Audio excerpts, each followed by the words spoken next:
주님의 뜻을 이루소서. 주님 발 앞에 엎드리니 나의 맘속을 살피시사 눈보다 이게 하옵소서.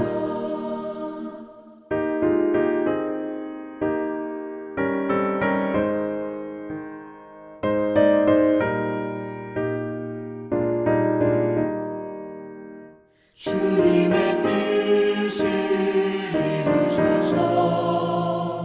병들어 몸이 피곤할 때 권능의 손을 내게 펴서 강건케 하여 주옵소서. 주님의 뜻을 이루소서. 온전히 나를 주장하사 주님과 함께 동행함을 만민이 알게 하옵소서.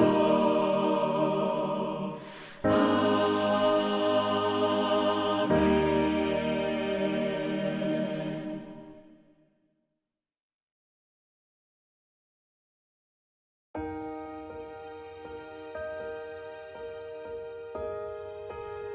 아히도벨이 또 압살롬에게 이르되 이제 내가 사람 12,000명을 택하게 하소서. 오늘 밤에 내가 일어나서 다윗의 뒤를 추적하여 그가 고나고 힘이 빠졌을 때 기습하여 그를 무섭게 하면 그와 함께 있는 모든 백성이 도망하리니 내가 다윗 왕만 쳐 죽이고 모든 백성이 당신께 돌아오게 하리니 모든 사람이 돌아오기는 왕이 찾는 이 사람에게 달렸습니다. 그리하면 모든 백성이 평안하리이다 하니 압살롬과 이스라엘 장로들이 다 그 말을 옳게 여기더라. 압살롬이 이르되 아랫사람 후세도 부르라. 우리가 이제 그의 말도 듣자 하니라. 후세가 압살롬에게 이르매 압살롬이 그에게 말하 이르되 아히도벨이 이러이러하게 말하니 우리가 그 말대로 행하랴. 그렇지 아니하거든 너는 말하라 하니 후세가 압살롬에게 이르되 이번에는 아히도벨이 베푼 계략이 좋지 아니하니이다 하고 또 후세가 말하되 왕도 하시거니와 왕의 아버지와 그의 추종자들은 용사라. 그들은 들에 있는 곰이 새끼를 빼앗긴 것 같이 격분하였고 왕의 부친은 전쟁에 익숙한 사람인즉 백성과 함께 자지 아니하고 지금 그가 어느 굴에나 어느 곳에 숨어 있으리니 혹 무리 중에 몇이 먼저 엎드러지면 그 소문을 듣는 자가 말하기를 압살롬을 따르는 자 가운데서 패함을 당하였다 할지라. 비록 그가 사자 같은 마음을 가진 용사의 아들일지라도 낙심하리니 이는 이스라엘 무리가 왕의 아버지는 영웅이요 그의 추종자들도 용사인 줄 알미니이다. 나는 이렇게 계략을 세웠나이다.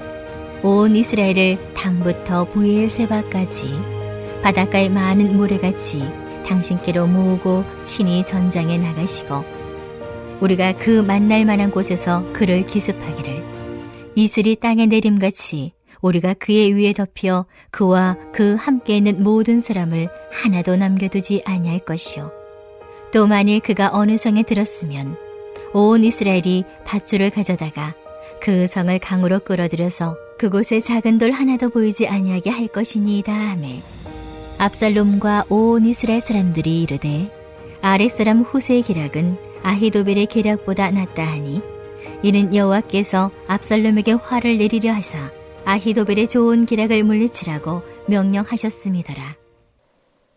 할렐루야! 오늘 이 자리에 나온 우리에게 늘 하나님만 바라보고 나아가는 은혜가 있길 소망합니다. 여러분은 어떤 일을 할 때 계획을 하시는 편이십니까? 아마 사람에 따라 계획을 하는 부분이나 계획을 중요히 여기는 정도는 다르겠지만 우리는 크고 작은 계획을 세우며 살아갑니다. 계획을 세워야 일을 단계적으로 해나갈 수 있고 막판에 이르러서 혼란을 줄일 수 있기 때문입니다. 하지만 우리의 계획이 그대로 이루어지던가요? 그렇지 않죠. 아마 계획이 완벽히 이루어졌던 적은 거의 없었을 것입니다. 우리는 앞으로 일어날 일들을 알 수가 없고 우리가 이 세상을 다스리는 주관자가 아니기 때문입니다. 계획을 세우시고 온전히 이루시는 분은 오직 하나님 뿐이십니다. 오늘 말씀을 통해 모든 사람의 걸음을 인도하시고 마침내 그분의 계획을 이루시는 하나님을 바라보길 원합니다. 전 16장에 이어 아히도벨은 압살롬에게 계략을 말합니다. 자신이 12,000명을 뽑아 오늘 밤 다윗을 쫓겠다고요. 그리고 다윗이 피곤해 지쳤을 때 기습해서 그에게 겁을 주면 다윗과 함께 있는 자들이 모두 도망칠 것이고 자신이 다윗만 쳐 죽인 후 모든 백성이 압살롬에게 돌아오게 할 것이라고요. 아히도벨은 모든 사람이 돌아오는 건 다윗에게 달렸고 다윗만 죽으면 모든 백성이 평안할 거라 했습니다. 이렇게 아히도벨은 압살롬의 제거 대상인 다윗에게 집중하여 조언합니다. 여러분, 아히도벨이 누구인가요? 아히도벨은 이미 전 16장에서 압살롬에게 다윗의 후궁들과 동침하여 압살롬이 왕의 자리에 올랐음을 알게 하려고 했던 사람입니다. 아히도벨은 이를 통해 외부를 향해서는 압살롬의 왕권을 공표하고 내적으로는 결속을 다지게 했습니다. 이처럼 아히도벨은 뛰어난 계략가였습니다. 그래서 사람들은 그의 계략을 하나님께 물어서 받은 말씀인 것처럼 여겼습니다. 압살롬도 심지어 다윗도요. 아히도벨의 말을 들은 압살롬과 그의 장로들은 이번에도 그의 계략을 옳게 여깁니다. 하지만 이는 어디까지나 자신들의 눈으로 옳고 그름을 결정하려고 한 겁니다. 하나님을 두려워하기보다 높은 지위에 오르는 것에 관심을 둔 자신들의 눈으로요. 옳고 그름을 판단하시는 분은 누구신가요? 네, 하나님이십니다. 자신의 눈으로 판단하고 결정하는 자들은 결국 실패하는 삶을 살게 됩니다. 우리는 이를 기억하면서 나의 눈으로 선택하는 걸 하나님께 내려놓고 판단자이신 하나님의 뜻이 무엇인지 묻고 그 뜻에 순종하며 살아야 합니다. 그것이 하나님의 자녀인 우리가 승리할 수 있는 유일한 방법입니다. 어찌된 일인지 압살롬은 아렉 사람 후세를 불러 그의 말도 들어보려고 합니다. 그리고 후세에게 아히도벨의 계략을 알려주며 어떻게 하면 좋을지 물어봅니다. 후세는 어떤 사람이었죠? 그는 다윗의 친구로서 압살롬에게 가짜 항복을 한 사람입니다. 많은 사람이 다윗에게 등을 돌리고 압살롬을 따르는 상황에서 끝까지 다윗에게 충성한 겁니다. 압살롬은 가짜로 항복한 후세를 별말 없이 받아들였습니다. 압살롬은 그런 후세에게 이번에 자문을 구하면서 아히도벨과 경쟁할 만한 계략가인지 시험한 것입니다. 압살롬의 물음에 후세는 이번엔 아히도벨의 계략이 좋지 않다고 합니다. 다윗과 그의 추종자들은 용사이며 들에 있는 곰이 새끼를 빼앗긴 것 같이 격분하였기 때문이라고 하면서요. 아히도벨이 다윗과 그 일행이 피난하느라 힘이 빠진 현재 상황에 집중하여 조언했다면 후세는 다윗과 그의 추종자들의 화려한 과거에 집중시키며 그들의 상태를 새끼 잃은 곰으로 비유합니다. 또 후세가 말했습니다. 지금 다윗이 숨어 있을 건데 압살롬의 군인 중 몇 사람이 다윗에게 죽기라도 하면 압살롬의 군사들이 지고 말았다는 소문이 삽시간에 퍼질 것이고 사자와 같은 마음을 가진 용사일지라도 소문을 들으면 낙심하게 되고 말 거라고요. 온 이스라엘이 다윗이 영웅이고 그를 따르는 자들도 용사인 줄 알기 때문이라 하면서요. 그렇게 아히도벨의 계략에 반박한 후세는 자신의 계략을 말합니다. 그 계략은 온 이스라엘을 바닷가에 모래와 같이 불러 모아서 압살롬이 그들을 친히 거느리고 전쟁에 나가는 것이었습니다.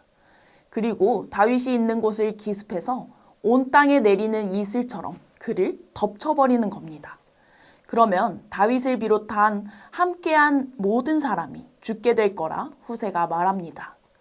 이번에도 후세는 자신이 속전속결로 다윗을 제거하겠다고 말한 아히도벨과 다르게 압살롬에게 온 이스라엘을 모은 뒤 친히 전쟁에 나가라고 조언합니다. 정확하지 않은 수사적 표현들을 쓰면서요. 더불어 만약 다윗이 어떤 성읍으로 들어가면 온 이스라엘이 밧줄을 가져다가 그 성을 강으로 끌어들여서 완전히 없애버리자고 과장해서 조언했습니다. 이렇게 아히도벨과 후세의 계략은 달랐습니다. 아무리 전쟁에 대해 아는 게 없는 사람이어도 본문을 읽다 보면 아히도벨의 전략이 매우 현실적이라는 걸 알 수 있죠. 반란의 특성상 빠르게 제거 대상을 죽이는 게 그나마 성공할 수 있는 확률을 높여주기 때문입니다. 또 아히도벨은 급하게 피난길을 떠난 다윗 일행에 지친 상태를 잘 간파하고 있었습니다. 이와 반대로 후세는 압살롬과 그 일행에게 다윗과 추종자들의 용맹스러운 과거를 다양한 비유를 써가면서까지 생생히 떠올리게 합니다. 과거를 상기시켜서 압살롬 진영의 사기를 떨어뜨린 겁니다. 더불어 후세는 먼저 군사를 모으는 일이 우선이라 하면서 압살롬에게 수많은 군사를 거느리고 직접 전쟁에 나가라고 합니다. 이러한 후세의 조언은 얼핏 들으면 꽤나 멋지게, 꽤나 논리적이게 들립니다. 전쟁에 있어서 많은 군사의 수가 중요하기 때문이죠. 하지만 온 이스라엘을 모으는 일은 분명히 시간이 걸리는 일이었습니다. 후세는 다윗에게 전열을 준비할 여유를 주려고 이러한 계략을 세운 것이죠. 후세는 교묘히 압살롬과 그 일행의 사기를 떨어뜨리고 그럴싸한 계략을 세우므로 그들을 속이는 임무를 수행했습니다. 하나님께서 후세에게 지혜를 주셔서 아히도벨의 작전에 조목조목 반박할 수 있게 하심으로 악한 자들의 계략을 무너뜨리신 것입니다. 그렇다면 압살롬과 그 일행은 어떤 선택을 했나요? 14절을 읽어보겠습니다. 압살롬과 온 이스라엘 사람들이 이르되 아렉 사람 후세의 계략은 아히도벨의 계략보다 낫다 하니 이는 여호와께서 압살롬에게 화를 내리려 하사 아히도벨의 좋은 계략을 물리치라고 명령하셨음이더라. 아멘. 압살롬과 그 일행은 현실적인 아히도벨의 계략보다 과거와 군사 규모에 집중한 후세의 계략이 더 낫다고 여깁니다. 여호와께서 압살롬에게 화를 내리시기 위해 아히도벨의 좋은 계략을 물리치라고 명령하셨기 때문입니다. 아무리 좋은 계획이어도 하나님의 허락하심 없이는 이루어질 수 없는 겁니다. 본문은 그들의 선택이 여호와께서 명령하신 결과였음을 밝힙니다. 하나님이 악하고 치밀한 아히도벨의 계획을 막으심으로 사람의 마음에 개입하심으로 그분의 백성을 악한 자로부터 지켜내신 것입니다. 또 하나님께서는 아히도벨의 모략을 어리석게 하옵소서라는 다윗의 간구가 이뤄지게 하셨습니다. 이를 통해 우리는 전쟁이 하나님께 속한 것임을 깨달을 수 있죠. 결국 모든 판단과 선택은 하나님께서 하시는 겁니다. 하나님은 다윗에게 그의 왕조가 영원히 지속될 거라 말씀하시고 이를 기억하셨습니다. 그러하기에 부족한 다윗일지라도 다윗에게 반기를 든 압살롬에게 화를 내리셨습니다. 하나님이 선택하신 사람에게 반기를 든 것은 하나님께 반기를 든 것이기 때문입니다. 그렇기에 우리는 마지막 절을 통해 압살롬의 최후가 좋지 않을 거라 예측할 수 있습니다. 우리는 오늘 본문에서 끝까지 다윗에게 충성한 후세를 통해 일하시는 하나님을 보았습니다. 하나님은 의의 길에 선 후세를 사용하셔서 압살롬을 멸망의 길로 이끄셨습니다. 하나님께서 하나님의 편에 선 의로운 자들을 사용하셔서 상상할 수도 없는 방법으로 그분의 계획을 이루어 가신 겁니다. 오늘날에도 하나님은 하나님의 편에 선 의로운 자들을 찾으십니다. 그리고 그들을 사용하셔서 세상을 구원하시려는 하나님의 계획을 이루십니다. 우리는 압살롬이 아버지 다윗을 반역했듯 많은 사람이 하나님을 등진 이 세상에서 끝까지 하나님의 뜻에 순종하는 자가 되어야 합니다. 그럴 때 하나님께서 우리를 하나님 나라를 이루기 위한 일꾼으로 사용하실 겁니다. 사람들은 자신의 경험과 지식으로 어떻게든 유리한 선택을 하려고 합니다. 하지만 결국 사람의 선택과 삶은 하나님의 손 안에 있습니다. 사람이 마음으로 자기의 길을 계획할지라도 그의 걸음을 인도하시는 이는 여호와시니라 라는 잠언 16장 9절의 말씀처럼요.